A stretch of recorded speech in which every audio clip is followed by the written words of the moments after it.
Maytag washing machine tub shaft and bearing replacement. Remove the whole outer tub.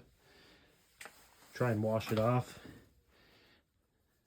You don't need to take anything off. You take out 2 1/4-inch screws that hold in the back here, and on the other side this whole lid pops up. Then you can remove the tub.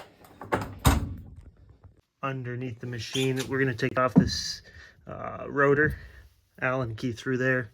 It's all going to drop down. Then we remove the tub shaft. We got the tub shaft and bearing out. There's the old one there.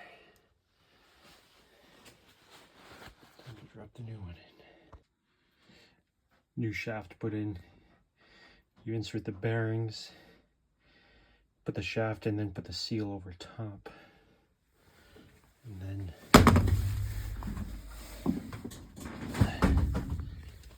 put the nut and washer on this shaft here.